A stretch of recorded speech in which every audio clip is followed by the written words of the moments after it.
Hey everybody, this is Ahmed here with a unboxing slash showcase of a Xenoblade Chronicles X Limited Edition. I've been waiting for this for a long time. The game in particular and the limited edition. I think it took like a week or 10 days for it to ship to my country, so it's pretty cool it's finally here, and we're gonna go through the contents together. First off, before going through anything, the box is absolutely amazing. There's this like 3D effect in which the robot suit, or whatever they call it, the mech, is like sort of in front, and it has this shiny sheen effect to it, and the background is in the background. It doesn't show in the camera much, but it's absolutely amazing when you look at the box. It's you just want to open it, and you just want to keep the box actually.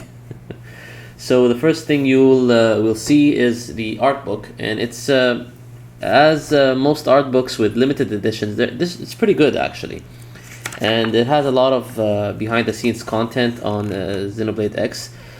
Forgive me for going through this quick because I wanted to keep this video spoiler free. Plus, I don't know anything about the game yet. I haven't played it, so I don't recognize most of these characters. We'll just go through the art together. And the first thing you'll see is the people who played the previous Xenoblade is the Nopon race, and they're actually back in the game. But as most people know, there's no connection between the original Xenoblade and Xenoblade X.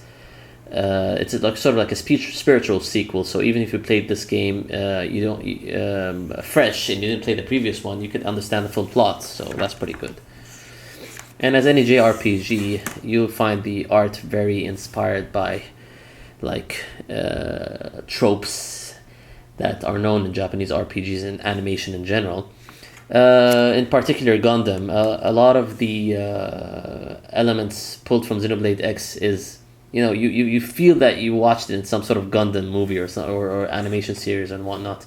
In fact, that I heard that one of the character designers and one of the scenario writers for the game actually worked on the Gundam, even the soundtrack composer. So there's a lot of Gundam-based people working on Xenoblade X, which is pretty cool.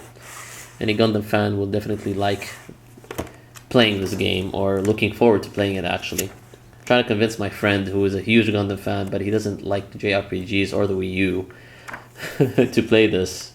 We'll see. I'll put a couple of videos of gameplay and hopefully it'll get hyped up. I'll go through this quick. Sorry if the whole thing is not showing, but it says any standard art book, nothing special, but at the same time pretty cool. This is the design of the alien race. I know nothing about them. The only thing I recognize so far is the Nopon.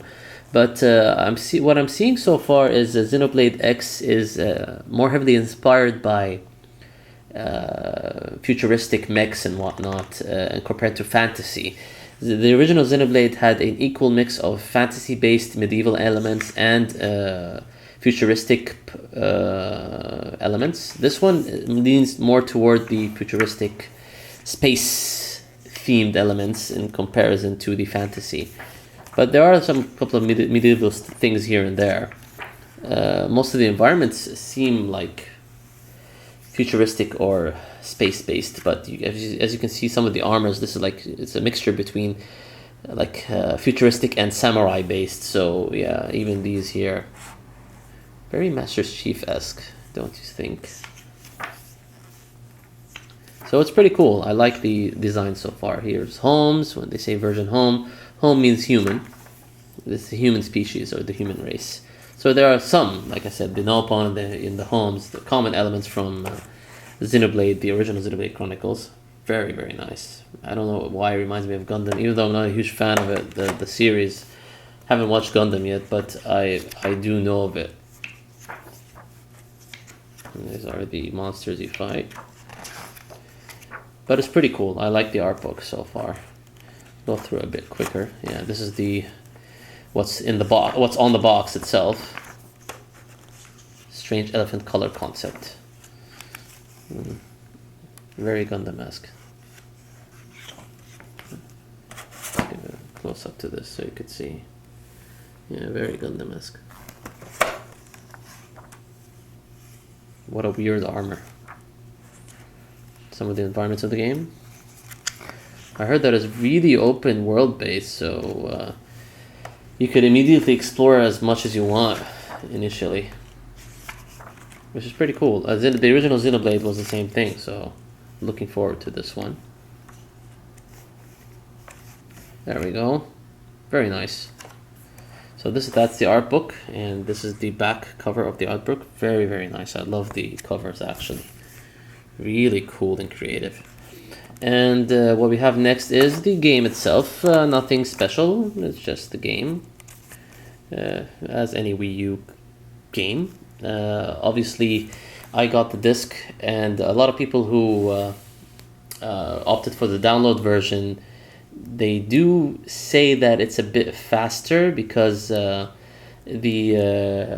disc, in order to get the maximum power from the Wii U, you have to download like, what do they call them? Texture packs and whatnot to increase the load times and make everything like faster with less pop-ins, which is 10 gigabyte in length, in size actually. So that's one of the negatives of having the disc version, but I'm looking forward to it still. And we have this Certificate of Authenticity limited edition art print. Nothing special. It's protected by like this plastic thing here, one of the arts in actually the art book. And finally, this is the thing that I love and hate in the same time. It's actually a USB. I love the design of the USB, and I love the concept of having a USB which contains the soundtrack, but the execution is very poor. First off, there is DRM in this USB, which is kind of like Stone Age-esque from Nintendo. What I mean by DRM is you can't extract the MP3s in a direct manner. You have to activate a application called soundtrack.exe, and the only way you listen to the tracks in the USB is having the USB on the computer. You can't put it to iTunes, you can't put it in your iPhone, which sucks. I hate it when they do that, even though there is a method to make this, to crack the DRM, but it's not for the people who are not tech savvy. You could find instructions on Operation Rainfall. I'll try to put the link on the description for that, to crack the DRM and extract the MP3s. So that's one negative that I really dislike about this USB. The other thing is that it only contains 10 tracks. I thought it was going to contain the whole soundtrack. That would have been absolutely awesome. And there are a lot of limited edition games recently that have been released, like Dark Souls 2, which have the whole soundtrack in the limited edition. I don't know why they're gypping us, and they're like not putting the whole soundtrack. That sucks. Absolutely sucks. And 10 tracks, even this soundtrack has been highly praised. I would have loved to have them all here in MP3 form. Unfortunately, there is no way to have an official download version of the soundtrack. By the way, just to add, it's kind of heavy. That's pretty cool for the USB. It's like, I like the design and I love the heaviness of it. Unfortunately, it's not multi-purpose. The only way to make it multi-purpose is to open it and do a MacGyver, like put another USB chip instead of the one that's here. I don't know if I could do that myself. I don't want to break this actually, so I'll see if I could have somebody do it for me. Anyway, so if you want to get the soundtrack in full, the only way to get it is to get the physical, which is sold in CD Japan. The prices are reasonable compared to like 5 years ago with the game soundtracks, but there's no way to have a digital version. You can't find it in iTunes, you can't find it. It sucks that Nintendo and a lot of game makers don't find ways to give me the digital soundtrack. Everything now is digital, and I would love to download and pay for this actually. And I actually, I'm one of these suckers who I did pay for the physical soundtrack, and it's on its way to me as we speak. I went to cdjapan.com, and their shipping rates are really reasonable to my country. And it does cost, I think, around $30, which is hefty for a soundtrack. And the shipping was $10 or something of that sort to my country, which is pretty cool. But I love the soundtrack of the original, and everybody has been praising this one. So I went for it. So I'm a sucker, but I understand a lot of people who don't want to go for something like that, and it would have been much more convenient to have it on this USB.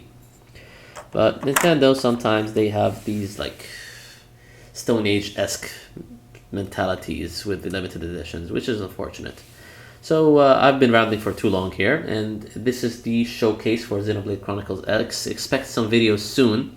I'm not gonna do like a full LP playthrough because, you know, this type of game, the JRPG and Xenoblade in particular, it's best to enjoy it on your own instead of like narrating everything. But I do want to put like a highlight reel, like what I did for the previous game.